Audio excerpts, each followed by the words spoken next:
All right, our next two guests have been examining the alleged deep state and what's going on with all these investigations. So let's bring them in. Fox News contributor and senior editor of The Federalist, Molly Hemingway, and former NYPD Intel Division, former CIA analyst, Buck Sexton. Great to have you both here tonight. Good to see you.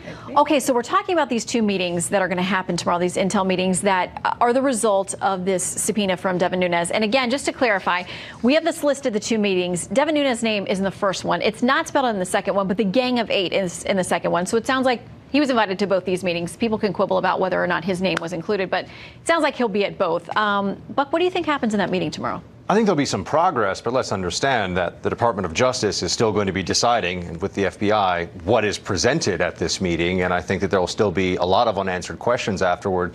I think at this point, one of the big problems that the DOJ, FBI have to deal with is that they haven't shown a lot of good faith in the process up to this point. There's been a tremendous amount of slow rolling, of stonewalling, of trying to do everything possible to avoid giving information that just quite frankly at this point should have been released way in advance of the point where Devin Nunes is having to throw a fit and say, what the heck is going on here? So that's a big problem. I think that they also need a better understanding, or there needs to be more clarity on what the response is to the spying that we've heard about. It can't be that spying maybe happened, spying maybe was a good thing, spying maybe should have been even more in-depth than it was. We need to hear actually from the Department of Justice at some point what was going on here and not all these different pretend explanations, which is what we've gotten so far. Well, and you know, there was a meeting, of course, at the White House on Monday with the FBI director, with Rosenstein and other leaders, and there's been some pushback. You wrote an interesting piece in The Hill that people who are saying the president shouldn't have access to this information may not understand how the executive branch works and how the DOJ works.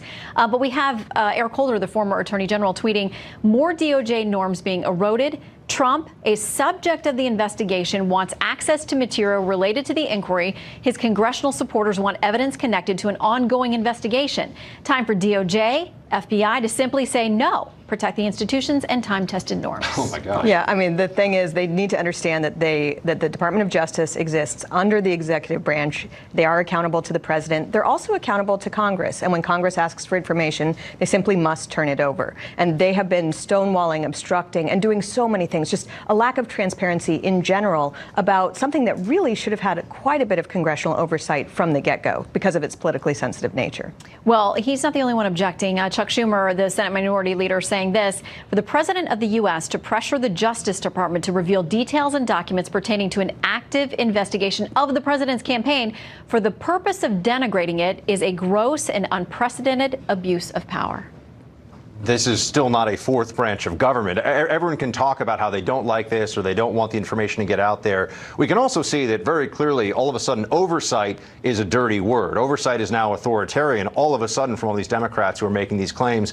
And also, where is really the responsibility and where is the responsiveness on the part of the DOJ to actually do what it's supposed to do, which is respond to executive and congressional. It's not just the executive branch, by the way. They have been refusing congressional action on this as well. It's as though there are people within the Department of Justice who think that they get to write the rules as they go along. DOJ wasn't even created till 1870, folks. It's not like this is the foundation of the republic. You got a lot of people running around who are acting like this is the way it goes, and that they have the right, when push comes to shove, to tell the president no. They actually do not have that right. They can't say, sorry, we're just not showing you this stuff. They work for him. This is very straightforward. Do you think it's helpful that there will be Democrats included in the second meeting tomorrow, so that they're all seeing the same intel at the same time as other Republican leaders? We don't know actually what is going to be shared tomorrow, so it's hard to say whether it's a good idea or bad. What we do know is that there has been a subpoena that was issued, and they need to respond to that subpoena. Now, whether they're doing other things, whether they're suddenly deciding to be transparent in some way, that's fine. I think people have a great deal of reason to be skeptical because of how much the Justice Department has been playing games, whether it's with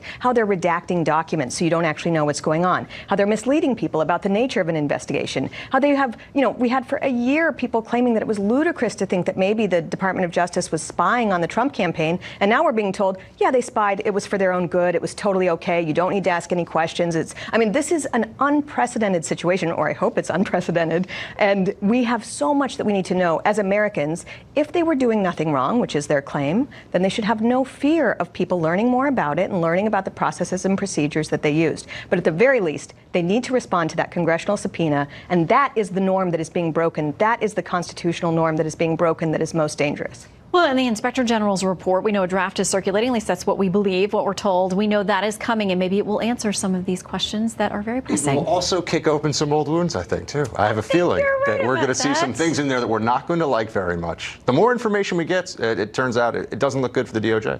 We will see. Buck and Molly, thank you both. Great to have you here tonight.